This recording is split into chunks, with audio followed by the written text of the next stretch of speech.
Ya veo, Andrea, muchos comentarios con este tema que vamos a tocar en segundos con nuestro invitado, con Pirri, con Guillermo Prieto Larrota, teniendo en cuenta el episodio que tuvo que vivir hace unos cuantos días. Pero muchos comentarios, Andrea. Muchos comentarios, pero además le anticipo que pues que siempre con Pirri hay muchos temas interesantes para tratar, pero estoy seguro que él estaba que se hablaba en el tema del fracking. Ah, no, no lo dudo, no lo Sí, dudo. Pues, Como buen periodista, ¿no? no, claro. además que él es un hombre que se compromete con algunos temas y creo que el tema de la protección del medio ambiente es una de esas banderas que Pirri no Ujú. solamente ha enarbolado, sino que nos ha enseñado a muchos a través de sus espacios, ya sea en las redes, ya sea en la televisión, a seguir esa senda que él ha caminado. Sí. Pirri, gracias por estar con nosotros a esta hora, cuando sigue la W, bienvenido. Hola Juan Pablo, hola Andrea, hola a todos los oyentes de la W y bueno, muchas gracias por interesarse No, en mi hombre, situación. pues en realidad, más que interesarnos, debo decírselo, Pirri, con franqueza, Preocuparnos. nos preocupó mucho. Cuando surgió esa noticia y empezó a circular tanto en los medios tradicionales como en las redes, uno se preocupa porque uno piensa en usted como, uno lo ve como un tipo fuerte, Pirri, uno lo ve a usted como un tipo que es deportista, un tipo que no le teme a nada, un tipo que no se arredra ante nada, que al contrario nos ha acostumbrado esa a verlo como un líder indiscutible y un hombre que no le teme a nada. Y cuando nos aparece este escenario de la depresión, pues todos quedamos un poquito desarmados. Era un Pirri que no conocíamos.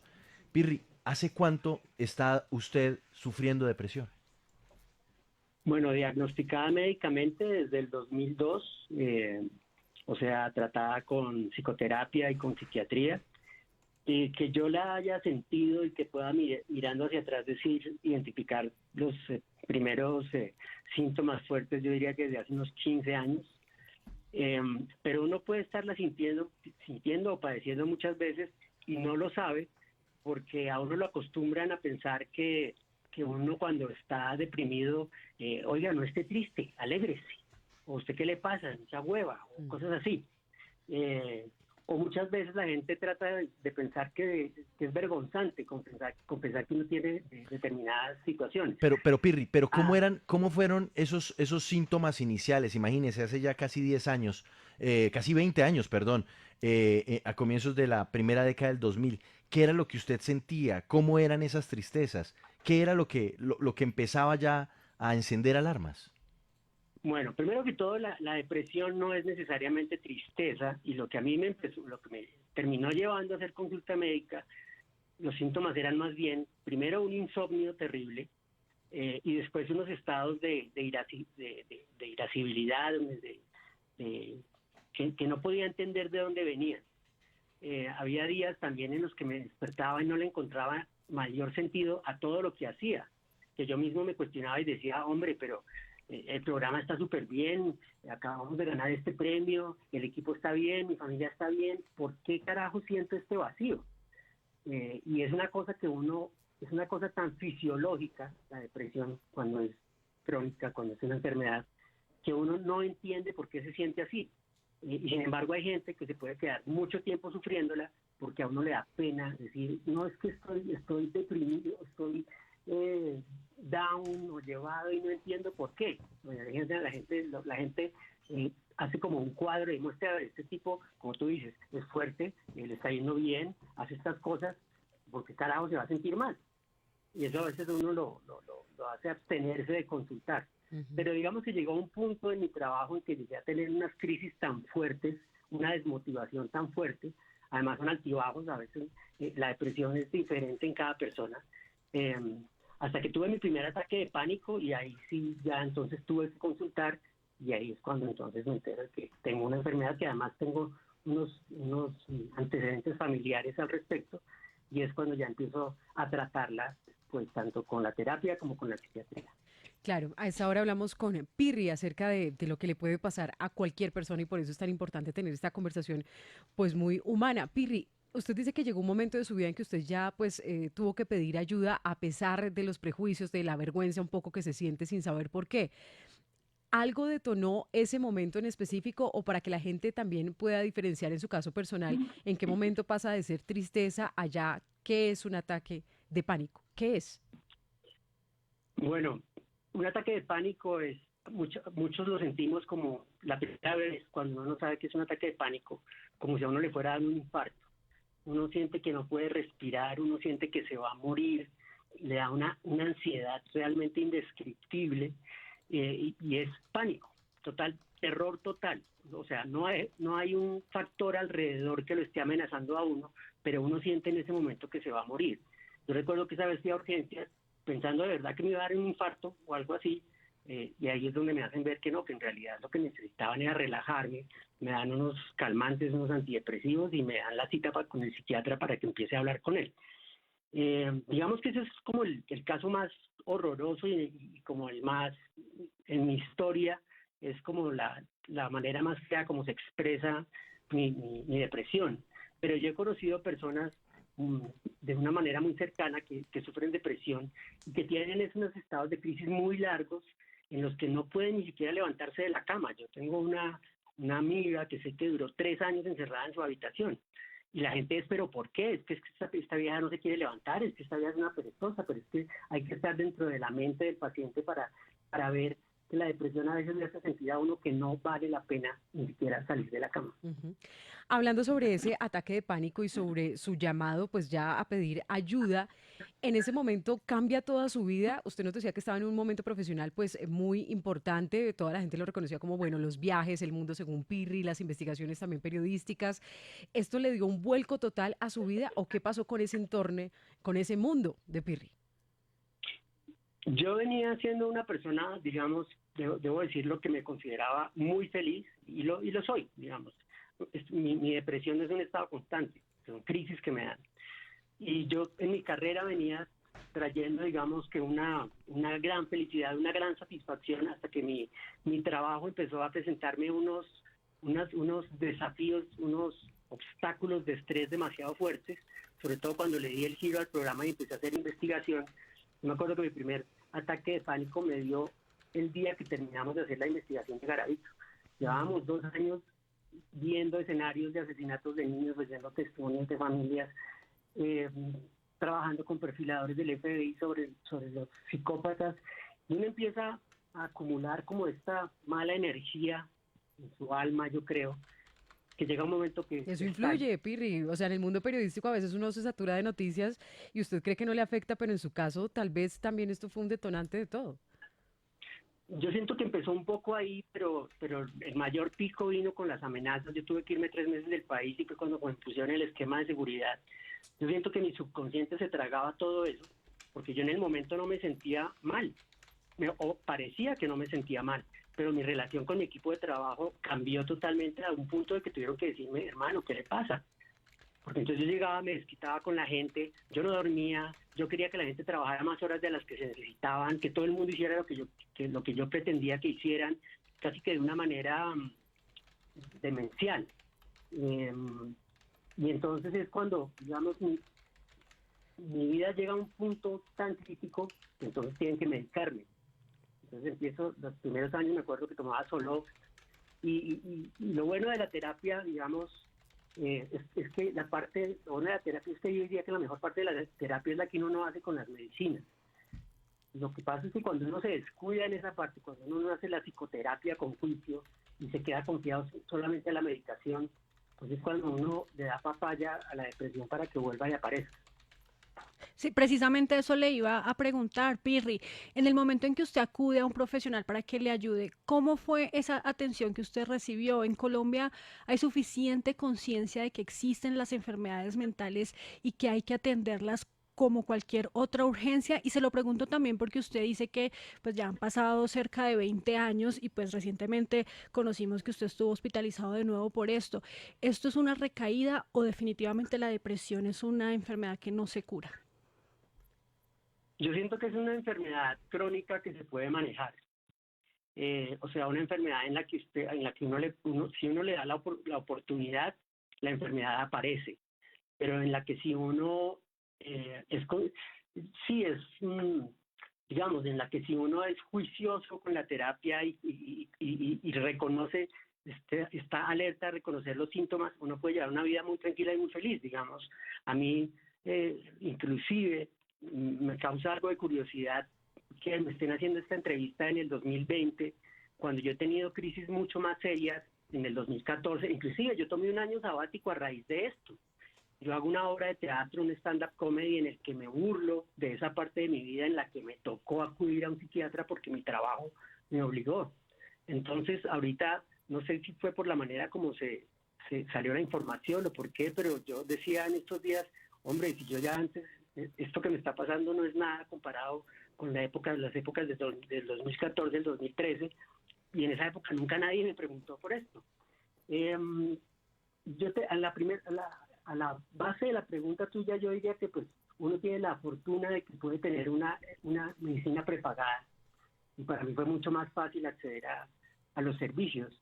Sin embargo, pues yo tengo en mi familia una tía que también tiene un serio problema con la misma enfermedad, y ella solo tiene su PS, pero ella, por ejemplo, pues está pensionada por su enfermedad.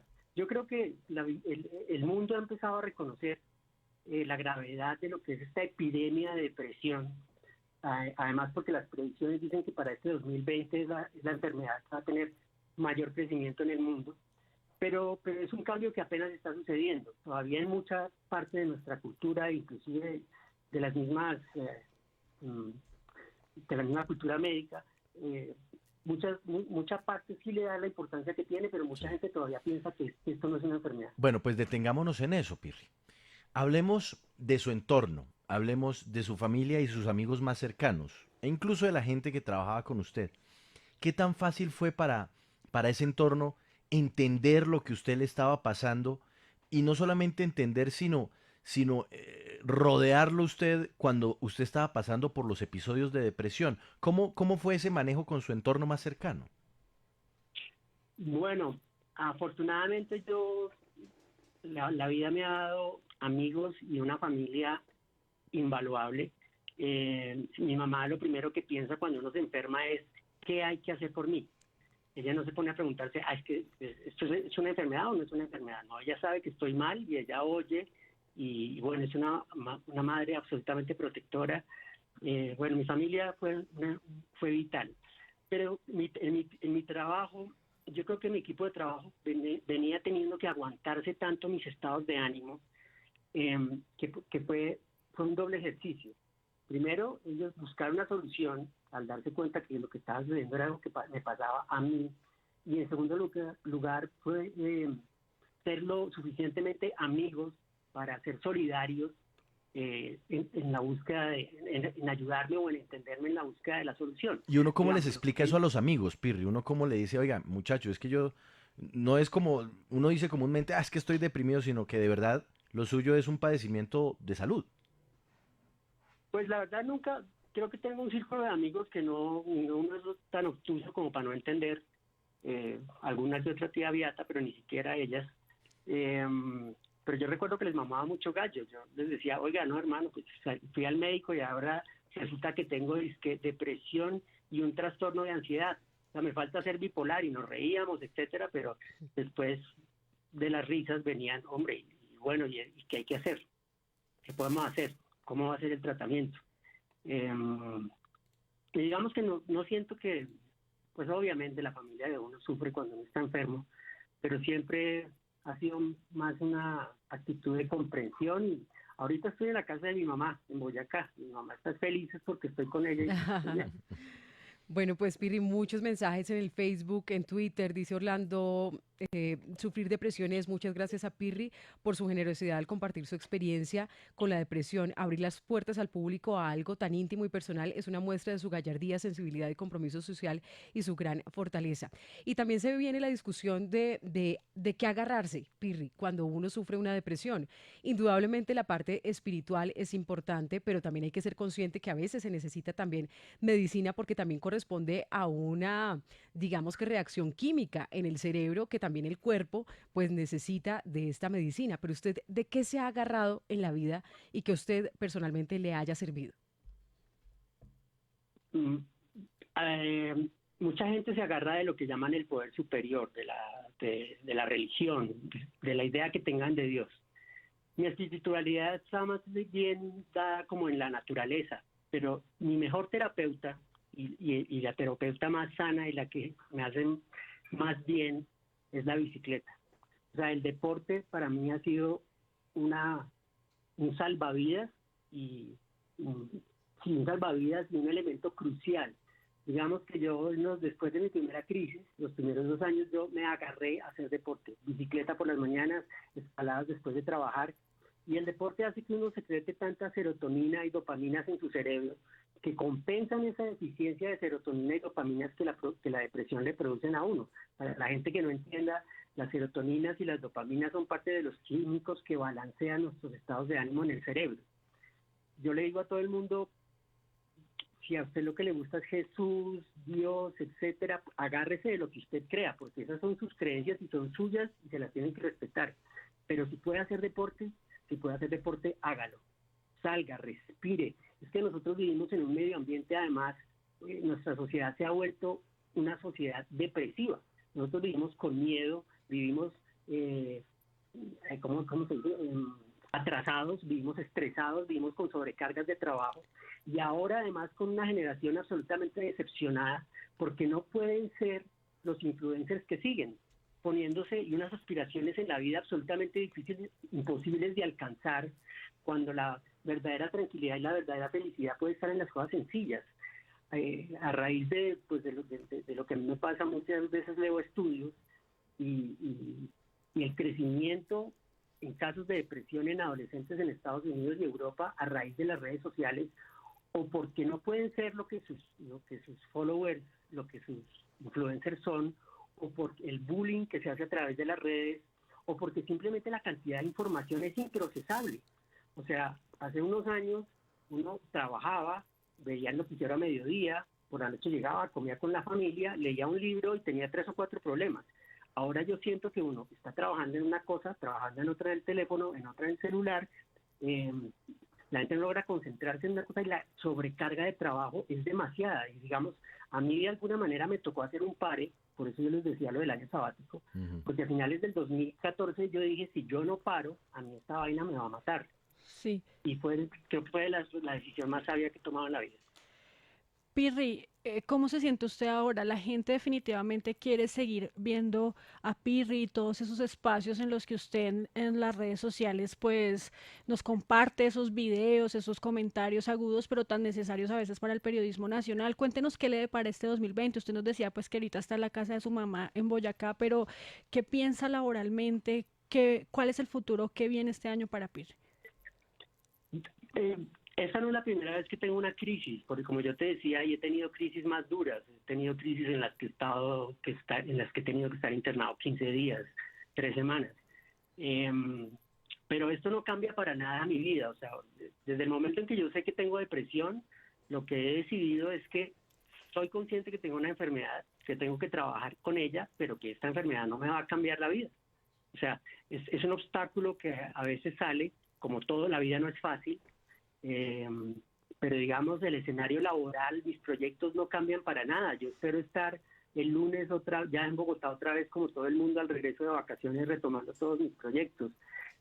Cada vez que uno tiene una crisis, más bien es un campanazo, y como me decía una vez un terapeuta, yo sé que cada vez que usted tiene una crisis se siente desbaratado, desanimado, pero también acuérdese el sentimiento que tiene uno cuando sale de la crisis, que es salir fortalecido. Entonces uno tiene que agarrar lo bueno y tratar de dejar lo malo atrás, y como me dice mi mamá y también me dice muchas veces el terapeuta, es acuérdese que todo pasa, tranquilícese y acuérdese que todo pasa. Sí. Y sí, todo pasa. ¿Cómo le ha ido con los medicamentos? Porque pues quienes conocemos un poco del asunto sabemos que los medicamentos, Pirri, a veces tienen unos efectos colaterales, lo llenan a uno pues como de un letargo, o de pronto lo suben a uno mucho. ¿Cómo le ha ido O a con veces dependencia genera. o la dependencia? ¿Cómo le ha ido con los medicamentos, los cambios de medicamentos? Eso que también se convierte en parte de la vida de quien padece un problema como este. Bueno, en la primera etapa no me acuerdo cuál era el primero que estaba tomando y después complementaba eso con Zoloft y además eh, uno que es muy famoso, que es para dormir, pero no recuerdo el nombre ahora. Solpidem. Solpidem. Hasta que empecé a leer sobre el Solpidem y decía que, pues que el daño, pues los efectos colaterales son muy malos. Y además, uno de los medicamentos que me daban me producía algo de embotamiento y yo sentía que no me dejaban trabajar bien. En esa época cambié de profesional. Ahí empecé a tomar benzodiazepinas. También siempre tengo que tomar algo para dormir, porque es que lo peor que puede pasar es no dormir. La benzodiazepina pues obviamente crea una dependencia, pero digamos yo empecé tomándola 4 veces al día. Yo ya estoy solo en una diaria. Yo estoy en el propósito de buscar cómo con mi médico logramos quitarla del todo, pero me pasa que a veces al tratar de bajarla, por ejemplo, de una diaria a media, entonces eso a veces me puede desencadenar una crisis o comienzos de depresión y entonces tengo que volver a la dosis de una diaria. Pero siento que para las dosis que mucha gente toma, pues que estoy bien y que digamos que si me pongo juicioso sobre todo con la psicoterapia, que es lo que uno no debe descuidar, que es el psicoanálisis o terapia de las emociones o la que le sirva a uno, yo creo que puedo llegar este año a dejar de tomar las benzodiazepinas. ¿Le ha pasado, Pirri, que usted hablando con un conocido o con alguna persona pues que no sea tan cercana a usted, de repente usted le identifica en eso que le cuenta la persona algunos de los síntomas de la depresión y usted termina diciéndole, oye, deberías hacerte ver por un especialista? ¿Ha ocurrido? Todo el tiempo.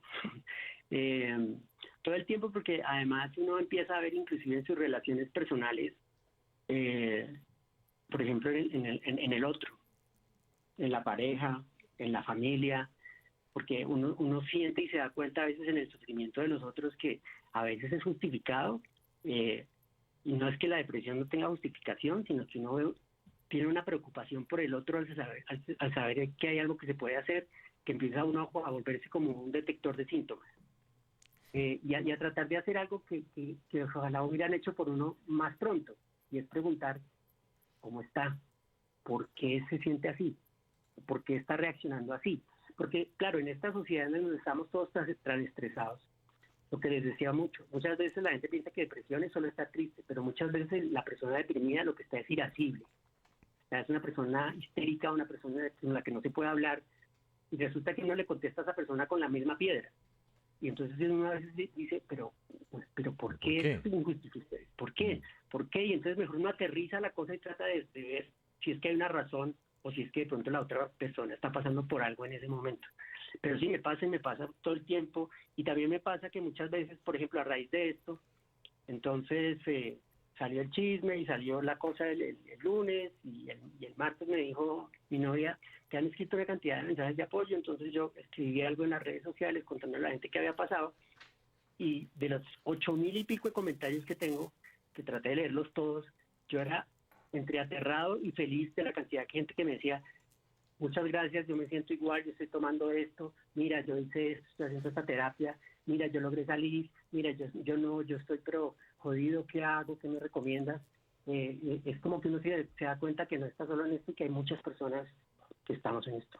Y a propósito de esos mensajes, también están escribiendo mucho, mucho. Dice César Henry Parra, ánimo, Pirri, Colombia lo necesita bien sano. Usted es un berraco periodista, muchos saludos.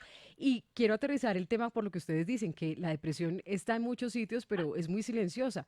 Y yo lo hablaba particularmente con muchas personas a partir de la película El Joker, donde muchas veces se juzga a las personas Mm. con enfermedades mentales, con trastornos, pero es que la realidad de salud mental en el mundo es una cosa que tiene como que mejor la gente no se mete en eso, mejor no hablemos de ese tema porque es tabú, pero esto nos lleva a un tema más profundo. ¿Cómo ve usted el tema de salud mental en general en el mundo? En una grave crisis, porque digamos, lo que está pasando en este momento en Estados Unidos con los medicamentos formulados para la depresión y algunos painkillers que ellos llaman, Es que en este momento la crisis de adicción a las drogas más grande en Estados Unidos no la tiene ni la heroína, ni la cocaína, ni el alcohol, sino las drogas de prescripción médica. Entonces, obviamente hay también un problema de raco atrás, porque así como hay psiquiatras muy buenos como el mío, que está preocupado es porque uno cada día trata de disminuir la dosis, también hay una gran presión de laboratorios que producen este tipo de fármacos alrededor del mundo para que la gente los consuma más, para que la gente haga menos terapia y tome más medicación. Entonces, siento que ahí tiene que haber mucho trabajo. Yo siento, por ejemplo, que de parte del Ministerio de Salud debe haber más esfuerzo en la prevención y en la educación. Y creo que estamos en un momento crucial en el que se tiene que dar una vuelta a la concepción del tratamiento de la depresión y de la ansiedad, donde tiene que ser o igual o mayor el tratamiento terapéutico, psicoterapéutico, que el tratamiento de medicación. Pirri, queríamos dedicar unos minutos a esta hora en Sigue la W a conversar sobre el tema, utilizar como pretexto este episodio que terminó conociéndose esta semana de su situación de salud para poner el tema sobre la mesa, un tema que no es fácil, pero que hay que hablarlo, hay que mencionarlo y sobre todo hay que reconocer que en algunas ocasiones es mejor acudir al especialista, hay que hacerlo, hay que ir al médico y aprovechar que por lo menos la ciencia ha avanzado algo para permitir contener un poco el impacto de esta enfermedad. Gracias por estar con nosotros en la W, gracias por acompañarnos esta tarde. Los micrófonos son suyos, bienvenido siempre, Pirri, y que ojalá este 2020 lo llene a usted de muchas cosas buenas. Juan Pablo, gracias. Andrea, gracias. Y antes de despedirme solo quisiera decir dos cosas. ¿Ya? Quiero que la gente no piense que yo soy una persona que vive encerrada en su casa allá triste y deprimida sin hacer nada. La depresión son crisis. La mayoría de las veces las personas que tenemos depresión podemos estar bien. Le diría a todas las personas que en este momento sienten que de pronto esto es lo que les está pasando, háblenlo abiertamente con sus familias, con sus amigos, porque ese es el primer paso, comunicarlo para dejarlo salir. Muchas gracias a ustedes de verdad y a los oyentes y a la gente que ha escrito y feliz tarde para todos. Gracias, Pirri. Vámonos con los comentarios. Muchísimos comentarios que han llegado con el numeral sufrir depresión es. Mire, le leo este de @AlexSis. Escucho a Pirri Oficial en la W, que es la cuenta de Pirri, @Pirri Oficial, y a lo bien me dan ganas de llorar. Me siento muy identificado. Numeral, sufrir depresión es lo peor que le puede pasar a uno. No dormir, que la mente juegue con uno. Y otro más, @MXimena25, numeral, sufrir depresión es una enfermedad que te hace perder las ganas de salir adelante. Mucha fuerza, Pirri. Más comentarios, Andrea. Dice Pedro José, sufrir depresión es, en filosofía hay 4 puntos claves: por qué, para qué, cómo y cuándo. Si usted asume su caso con esos parámetros, encontrará la salida. Dice también Artemix, sufrir depresión es tener por siempre una fractura en la cabeza que no cicatriza. Lo mejor es aprender a convivir con ella y tener muy buenos terapeutas. Joana Fuentes, @JoaFuentes, sufrir depresión es algo muy duro. Hay que luchar en contra de la enfermedad y también contra la falta de atención adecuada, la estigmatización, la ignorancia de quienes dicen cosas como no estés triste, no seas desagradecida, tu vida es perfecta. Hablemos más de salud mental. Y también dice por acá Lizeth Morales, sufrir depresión es aprender a conocer el poder de tu mente y enfrentarte a él, aprender a levantarte una vez más en el nuevo día después de una larga noche oscura. Hacemos una pausa en Sigue la W. Al regresar, vamos a estar en el IMPEC, porque los guardias del IMPEC están bravos, muy bravos. ¿Por Dicen que qué? les están echando, Paola, la culpa de algo que no les corresponde únicamente a ellos: el ingreso de elementos prohibidos al centro de detención donde está el señor Monsalve, testigo clave del caso contra el expresidente y senador Álvaro Uribe en la Corte Suprema de Justicia. Van a decir lo que piensan sobre lo que apareció en esa casa fiscal donde está detenido Monsalve y sobre todo quiénes pudieron haber facilitado el ingreso de estos elementos. Esto será al regresar cuando sigue la W.